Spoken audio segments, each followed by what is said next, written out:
Hello guys, this is Richard Rich TV and welcome back to my channel. But before I start the devotional guys, I would like to shout out the following person our channel na nagpunta rito at nag-join sa devotional. Shout out and God bless to Debbie Ortez, John Abidin, Mariel Kaay, Heart Ponsalan, Diane Magsayo, Christian Ragasa, Rizal Jane Mariano, Risa Hongoy, Ashley Torimocha, Francis Canoy, Andolin Padiranga, Angel Mangiran, Sasuki Ochiha, Honestly Faith Gloria, Cheska Balino, Rovicel Solis, Lorilyn May Asingwa, Prince Shandog, Nathaniel Abilia, Ben Loris Chonco, Jerry Abok, Jalaika Fortugana, Kids Las Marias, Yan TV, Michael Aborita, Connie Blog, SSC TV of Korea, Retro Blog, Ping Bertolpo, Kirby Baliser, Mark Anthony Paminsa, Darlo PS, Bon Anthony Valmoria, Queenie Amorio, Eliza Miharis, Kimberly Rimando, Alberta Villanosa, Clarice Hilado,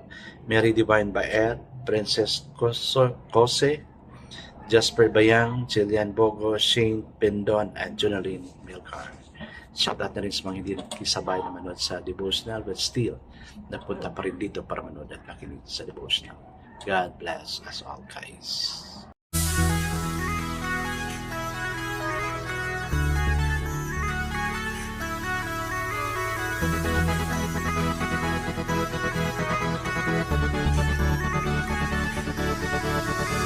Rich TV, where you heard it, number one is on the top.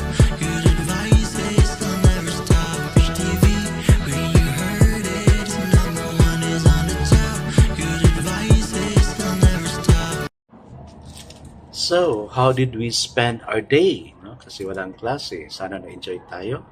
Doing things, siguro medyo busy yung yung estudyante natin kasi this is in preparation for the foundation day. Kaya parang busy talaga. No? I guess let's not proceed to our devotion. Let's open our Bible to Acts chapter 18 verses 1 to 10. This is about incurrent. And still guys, I'm using the devotional study Bible because the words used is so simplified na naintindihan talaga natin. Okay, the word of the Lord in 1 Corinthians chapter 18 verse 1 to 10 says, After this, Paul left Athens and went to Corinth.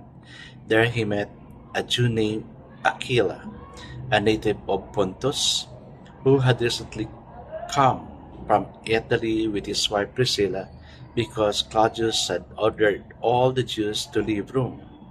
Paul went to see them, and because he was a tent maker as they were, he stayed and worked with them. Every Sabbath, he reasoned in the synagogue, trying to persuade Jews and Greeks. When Silas and Timothy came from Macedonia, Paul devoted himself exclusively to preaching, testifying to the Jews that Jesus was the Christ.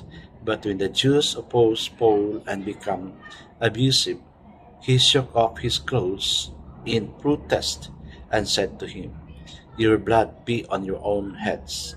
I am clear of my responsibility. From now on, I will go to the Gentile. Then Paul left the synagogue and went next door to the house of Titius Hostus, a worshipper of God. Crispus, the synagogue ruler, and his entire household believed in the Lord, and many of the Corinthians who heard him believed and were baptized. One night the Lord spoke to Paul in a vision. Do not be afraid. Keep on speaking. Do not be silent, for I am with you, and no one is going to attack and harm you, because I have many people in this city. Amen and amen. I guess let's not pray. Father, at this time, O Lord God, many Christians has been mocked and persecuted, but because of what happened to California Palisades, O Lord, it turns to be a revival, O Lord God, that many people wanted to go to you.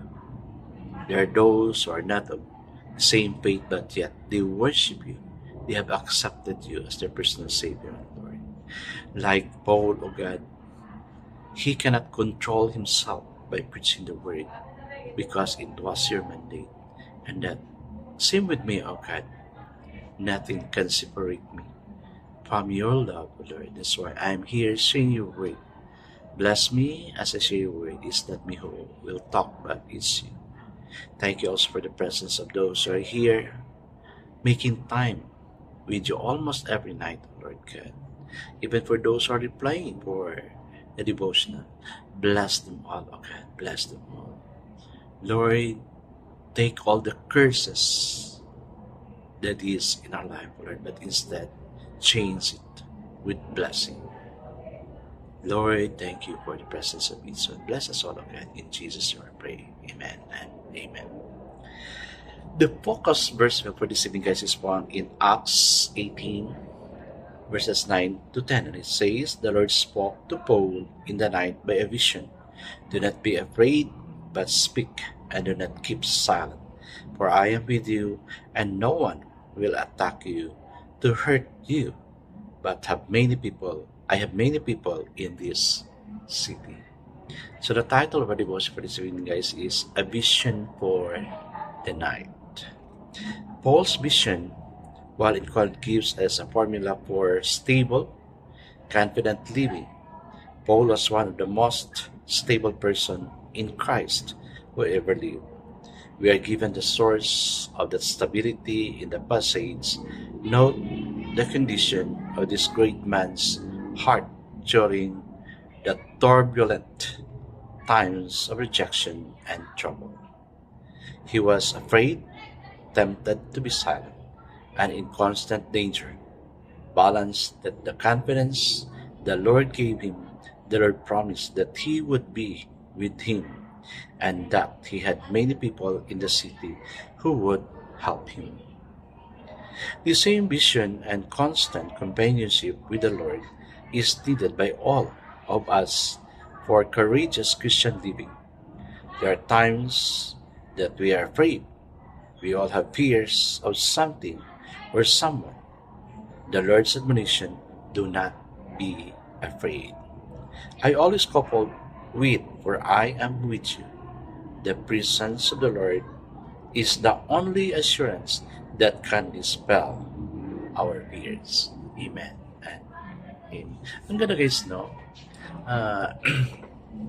It was really a struggle for me kasi nasanay ako na almost every Sunday I preach the gospel in the pulpit, but during the pandemic nawala, and then I was parang di na ako binigyan ng opportunity to share, but praise God, I can still share God's word here. Iba kasi pag lagi ka nagsishare ng word, no, you really have the heart to always share. Gaya ng kay Paul. So, with this, no, sa verse 9 and 10, binasa natin, that is God's promise. Not to be afraid in sharing God's word. That's why I cannot stop sharing it. So, sinabi ko na mawala na lang siguro yung Rich TV kung wala na ako. Yun, no? But if there is still time, I really have to share God's word to everyone. In this channel, I praise God there's YouTube na makapag-share ako ng gospel sa inyo. Kayo guys, ano ba struggle niyo? No? Kasi sa binasa natin, we talk about more of stability because God knows you're unstable. But the Bible declares that only Paul is stable. Kaya praise God there is Paul. Praise God that Paul changed the word. Diba? So pasalamat tayo kay Paul. Hi guys, let's pray. Father God, we thank you that there are people committed to listen to your word. And there are also those who are committed to share your word. Bless us all, oh God. Bless us all. Lord, we are now in a very perilous time, dangerous time, because signs and wonders are already seen that you are coming soon. Okay? Teach us not to be too involved of what is in this world, but instead to cling on unto you. Thank you. Thank you, Lord. Thank you. Yes, Lord, we commit all these sins to you. In Jesus' name we pray. Amen and amen. Guys, sabi ni E.B. Mayer, sabi niya, God incarnate is the end of fear, and the heart that realizes that He is in the midst, that takes heed to the assurance of His loving presence will be quiet in the midst of alarm.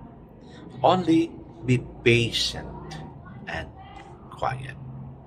God bless us all, guys, because I know that surely bless us 10 times better. This is Gandhi Rich TV. Kita-kita tayo ulit hanggang sa muli. Paalam!